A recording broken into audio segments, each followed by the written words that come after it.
This conference will now be recorded. Okay. So, good morning, everyone. Good evening from wherever you joined. This is Satish from Isha. So, this short course um, is for based on the concept of automated performance. So, today for the session, I will provide a walkthrough on why this course has been structured, how it is structured, and what are all various topics we are going to learn and why it is required in the current scenario. Okay, so I'll go over those details today, and probably we will start the actual session from tomorrow. Okay, so I assume that most of you who have joined this call might already be doing some kind of a performance testing or maybe even a functional testing, right? So from a performance testing, you might be doing the JMeter load runner scripting or execution analysis, requirements, reporting, depending upon your experience and your project expectation. You might be doing various activities like these things, right? And when we wanted to upskill ourselves, right? Or if you are a functional tester, if you wanted to learn performance testing also, if you wanted to upskill yourself from a basic performance testing to the next level, or cross skill yourself from a functional testing to a performance testing, what all things are there um, from a performance perspective? That is something very easy to learn, and but as well as very effective in the current project job scenario. There are a lot of things that are there which we can learn, but the one which are going to be easy and practically going to be used and effective, that is what we wanted to cover as part of this particular course, right? So if you look into the wider area, there are performance testing in cloud, site reliability engineering, performance testing for DevOps, full stack QA, SDET, performance engineering. All these things are the areas to which in which you can do a lot of upskilling, right? You can get yourself very much efficient, trained in the cloud aspect of performance testing and engineering. There is a very huge area on the site reliability engineering with respect to resiliency, chaos, part of your website. And if you want to expand yourself from a QA, from a quality engineering, you can upskill yourself to performance, from performance to functionality testing, automation testing, security testing, usability testing. So that's a full stack QA. From a performance testing, you can also become a full stack QA. And similarly, from a development perspective, you can also become a SDET if you are passionate in programming in development. In a lot of places where now small teams are formed who will take care of both development and testing. So you can also be part of a SDET team who can assist developers in terms of unit testing or in terms of enhancement fixes. So you can also be an SDET. Okay, all these things are there where you can upskill, but all these things are very wider area. You need to spend more time, more energy on learning and implementing it. It's not going to be very easy. Similar to that, engineering also, right? Performance engineering itself, it's a very huge area which will have a kind of a steep learning curve. You need to spend a lot of time. You need to have certain skill set to get into that area. In addition to these things, right?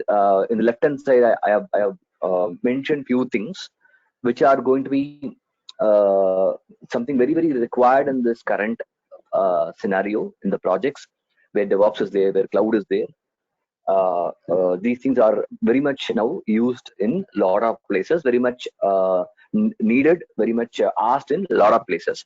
Your end user experience, synthetic monitoring and synthetic testing, server monitoring, your app monitoring, DevOps, automated performance in DevOps, right? So all these things are all something uh, very much needed in the current scenario, and it is all going to be an extension of your performance testing, what you're going to do, already doing it, right? So it is a little bit of upskilling. All these things are all very very catchy technologies or catchy terms and features which are being spoken around very much in limelight in all the work areas in all the organization. Okay, so the course is going to be this course going to target these areas. Is going to target the end user experience, your client side performance, automated client side performance, synthetic monitoring using Dynatrace, your application monitoring, application diagnostics monitoring using AppDynamics APM tool, server monitoring using open source tool stack, automated performance using DevOps, right? So all the course, the way it is structured, is going to address or I would say tailored to meet the current market demands, which can be easily learned. All these things are all either open source tool, or you would have a licenses available, trial licenses available, with which you would be able to practice everything what you learn. Whatever we are going to learn in the course, you would be able to either install that in your laptop or access the trial licenses of the tool over the cloud, and you would be able to practice it, right? So the next two slides I'm mentioning about all the topics which we are going to cover in detail. Again, this is pretty much out of my experience that I'm going to teach. So it doesn't have a fixed number of hours. So as we move along for each of these topics, we will spend time practically. We will use a tool, configure, execute, analyze. I'll explain through every other topic how are we going to address it. So I'll just go one by one. So more from the synthetic monitoring. So the synthetic monitoring will come a little bit under the site reliability also, right? When we say about the site reliability, whether my application, whether my website is reliable or not. You take Amazon.com or Flipkart.com, right?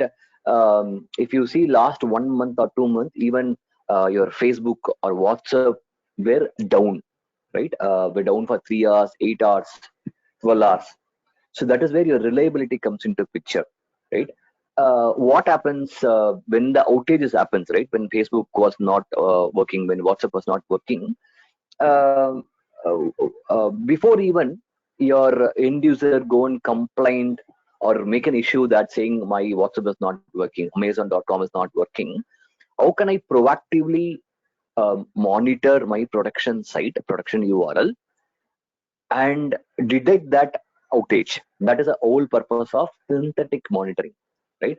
So in production, how am I going to make sure my application is available, my application response time is not degraded proactively, right? So using the tools, like there are a lot of tools available in the market. Dynatrace is one of the obviously a famous tool, popular tool. So using Dynatrace one agent synthetic monitoring, we're going to see how to create these monitoring scripts, right? To check your health. Uh, there are a couple of ways you can create the scripts or configure the scripts, run it across different locations, and then schedule it, and then create rules. So all these things we will look into it from a synthetic monitoring perspective to determine the availability and the your performance in the production, right? So that is something we thought it's very easy to learn. Learning curve is very uh, small. You're going to make use of the tool out and out. Creating scripts is very easy. It's all UI based scripts. You don't need to spend a lot of time in correlation or parameterization here, because it is going to be a single synthetic monitoring, right? So you're going to create scripts on the fly. So this is going to be, though it is going to be very easy, but it is going to be very, very effective when you're going to speak about in the interviews, or when you're going to tell that you have done synthetic monitoring scripts, configuration of synthetic monitoring. It comes under your site reliability, but it adds a lot of value to your performance testing skill. Okay, so synthetic monitoring is something we'll cover in detail using the Dynatrace tool. Okay, but again, there's nothing to talk about theoretically here. It's all going to be practically. We are going to look into it. In the tool, how are we going to configure it, create the scripts, execute those scripts, monitor those transactions to know the availability and performance. Okay. Second thing is, if you see, look into this 4 1 2 3 4. It's all about uh, monitoring, right? So monitoring itself is a separate component of performance testing, right? You do scripting, you do executions, you do monitoring, you do analysis, right? So all this monitoring is something, as a performance tester, how can you easily do it by yourself, right? All these things are all really, really a value add as part of your performance testing profile. So second one, what we are going to see is your infra monitoring, your server monitoring, right? While you do a testing execution, we have to monitor your servers, right? Windows server or Linux server. Normally, we use the Windows perfmon or your vmstat commands, stop commands in Linux. How can we make it a little bit automated? How can you make use of the open source tool? What is something commonly used in the market by the server admins? There is something called TickStack, Telegraph, Inflex, uh, and Chronographer Grafana, which can be used to collect the data from your server, store the data, and create dashboards which can be used. Okay, again, this is completely a practical session, nothing to talk about it here. So we're going to install the tools, configure the tools, and then configure the database, and then create dashboards, and then see how we can use this tool to monitor your host level metrics. Okay. Third is going to be here. I'll just go over the slide as well for the yeah. This is the tick stack I was mentioning about, the Telegraph, Chronograph, InfluxDB. Telegraph is going to collect the data from your Windows Linux machine. Inflex is going to store the data, and Chronograph is going to Chronograph or Grafana, we can use it to create dashboard and for monitoring. Okay. And third is something, the application performance monitoring. We are going to look into it. Again, extension to your performance testing. We do execution. While you do execution, you monitor the server using this open source tech stack for the server level metrics. But if you want to get into the detailed analysis of your application, right? You have a Java application. There are going to be 5 6 transactions: login, log out, check out, make payment.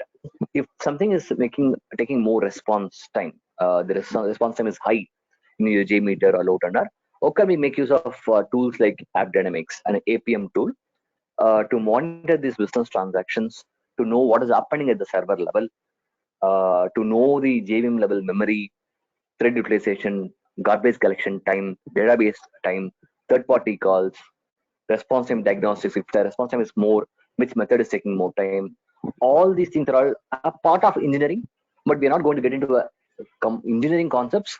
But from a APM tool, we will learn all these things. I will run a sample JMeter script against a sample application which is there in my laptop. We will create some thread problem or high memory or response time issue, and we will go and monitor, diagnose all these things using AppDynamics.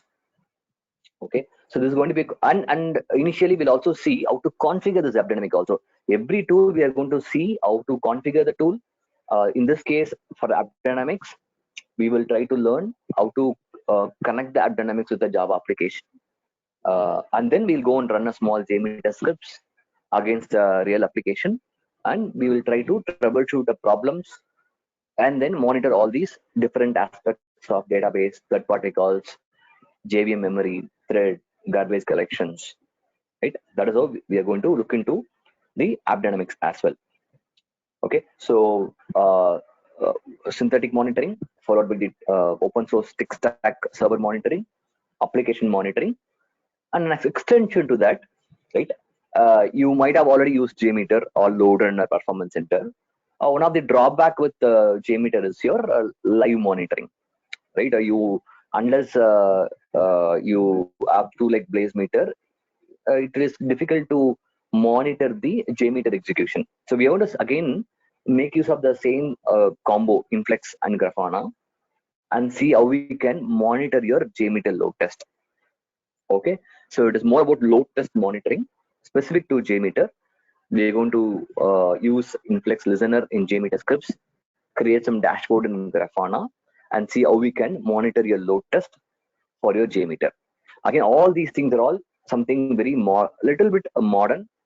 All these app dynamics monitoring, text stack monitoring, synthetic monitoring, but learning is very, very, very easy. Even you don't need to be very technical about it. Even if you are a functional tester, you can very much easily learn this. If you are just doing a performance testing, scripting, or execution, this is going to be a really good value add for you to learn and tell that you know all these things. I'm very sure that in the current market scenario, people will be really excited to see all these skill set. Okay, and then second thing what we are going to look into is the your end user experience, your client side performance, right? Client side profiling, little bit of client side optimization. We are going to look into it. Okay, so we will make use of the developer tool, Chrome developer tool. Look into various aspects of measuring your response times, page size, number of requests. We will learn some of the APIs, browser APIs, navigation APIs, paint APIs to learn the concepts of first time to first paint, time to contentful paint. Right? How can we, what are the approach we follow for the client side profiling? And we'll also see a couple of important optimization techniques also, how to improve your page size, how to improve your page performance. A couple of concepts like minification of your JavaScripts,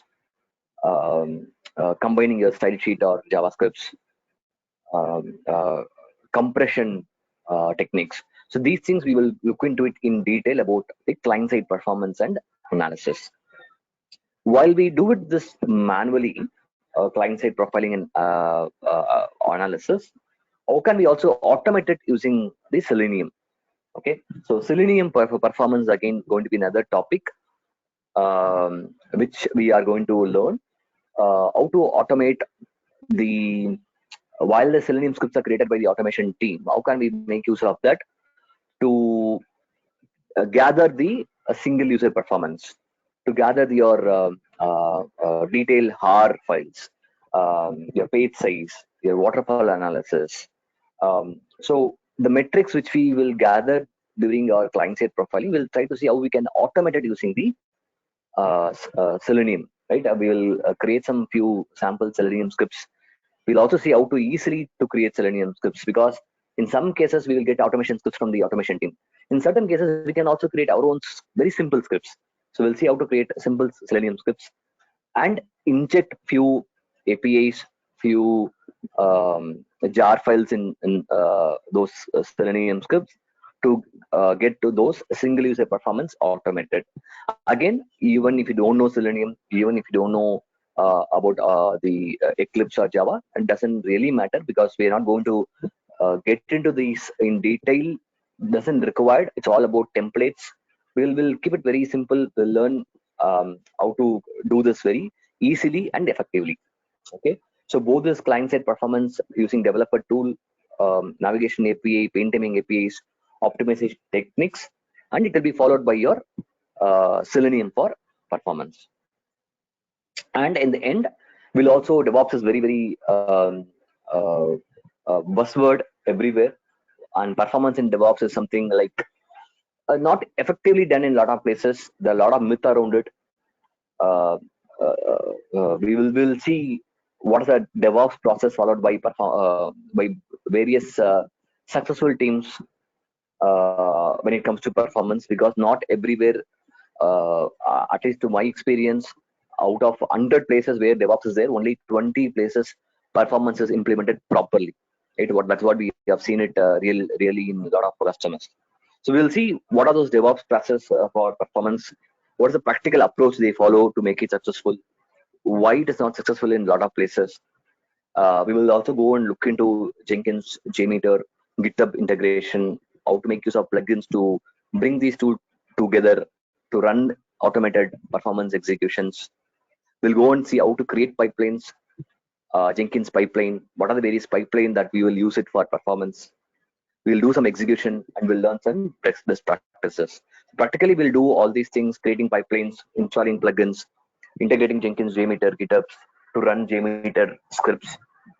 Most importantly, we'll try to understand what are the myths around performance in DevOps, why it is not successful, what are the various things we need to follow, practical approach towards performance in DevOps, so that you can, whenever there's a requirement for you to do performance, you know what to do, what not to do.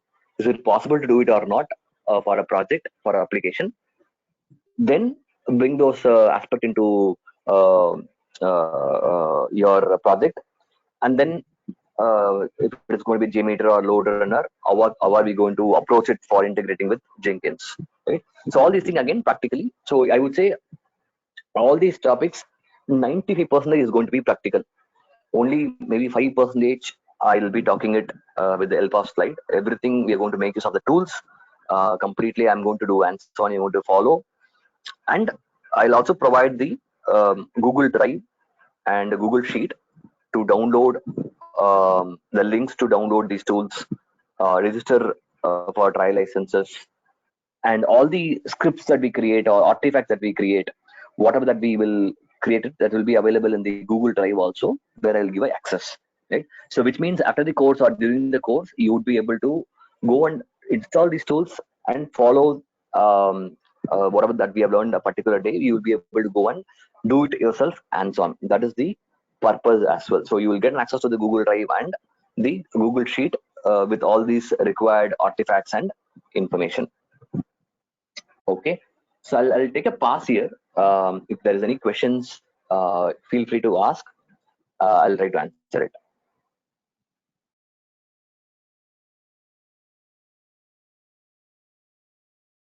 You can unmute, or you can probably put it in the chat, group chat or private chat.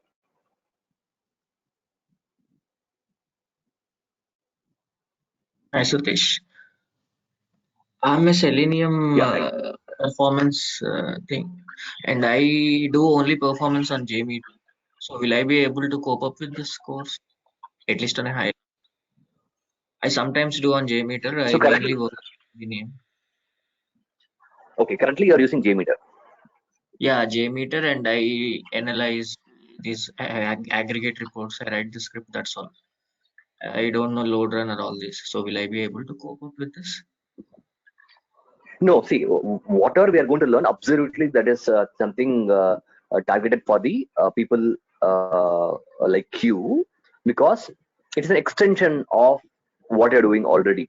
And all these topics, since you know performance, since you know JMeter, you know the basics already, which means it's going to be very easy for you to cope up with all these things, right? 100% sure this is going to value add to your current skill, because you're saying you're already doing JMeter scripting, execution, and a little bit of analysis. So if you want to upskill yourself, all these topics are very much required in today's market and very much easy to learn as well. So I would say 100% sure it will be easy and useful to you. The other thing, Satish, dev tools is there, right? In the next slide. So what exactly is this? You will tell us how it exactly we can debug all that from the dev tools? From the browser debugging, something I have seen in developers machine. They debug at a client side. So is that something that you'll be telling? Yes. So developer normally they look into the console for see that there are any JavaScript error, any client side parsing error for their development. But from a client side perspective, what we will look into is the what is the approach we will follow to gather the client side metrics. right? As a first time user, as a repeated user with cache. Okay, we'll see how to gather this load time, page size, number of requests, right? For example, this is the end user experience report I will give to my team on top of my JMeter load testing for a single user experience, because your end user are not going to see the server response alone, right? They're going to use a browser. They're going to open the browser and launch your website. So for them, what is the load time? What is the time to first paint? What is the time to continue to paint? What is the page size with cache, without cache? So we will see what is the approach that will be followed, and then we'll use a developer tool to capture these metrics. Okay, and then we'll also learn some couple of paint APIs, navigation APIs available in the Chrome developer tool. There are JavaScripts that you need to execute to gather this data. It's very simple. Through the console we will do it, and then we'll also try to learn couple of optimization that I was mentioning earlier. Yes, so in terms of gathering the metrics, in terms of analyzing this data, and then using these APIs, that is what we will learn it using from a client side performance perspective, and using the developer tool also. Okay, thanks, Satish. And one last thing. So, will you be providing the recordings in case we miss the class or something? Yes. Every day the recording will be available after say 6 to 7 hours in the day. I mean, if the class is happening in the morning, by evening you will get the recording of the today's session. Thanks, Satish. Yeah.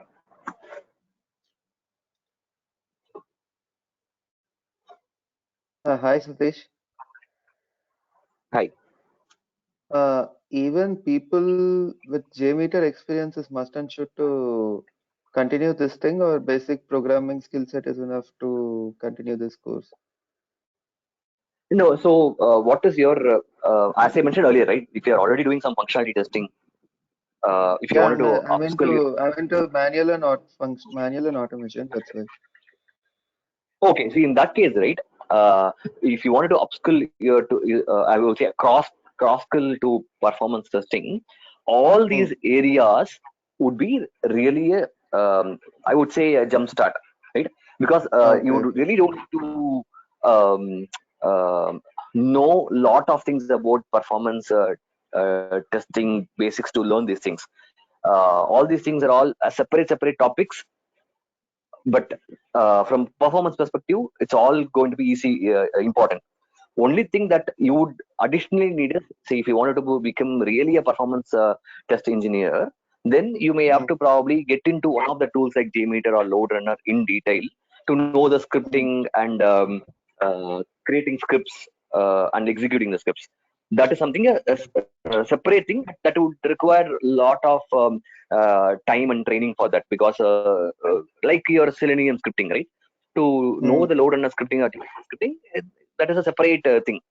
But for you to know about performance and cross skill, all these topics, you since you already know what Selenium, and I think this is, as I said, the targeted audience are performance testing. Whoever doing the performance testing, they can, for them it is going to be really useful.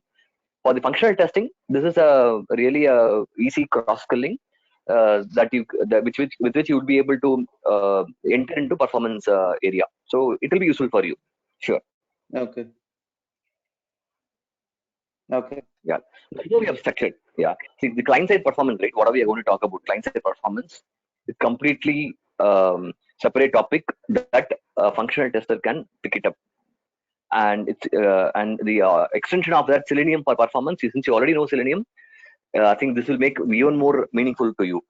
Performance in DevOps, you might be doing automation testing in DevOps. So if you wanted to use performance in DevOps, that's a separate extension. It is going to be really useful to you. And then all this monitoring aspect, completely it is standalone learning. So yes, 100% it will be useful to you. Okay. Thank you, Satish. Yeah.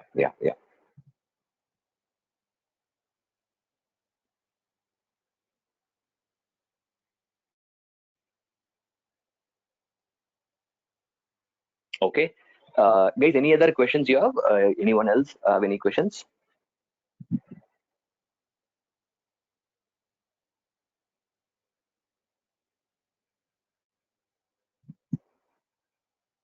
Okay, so the course will start from tomorrow.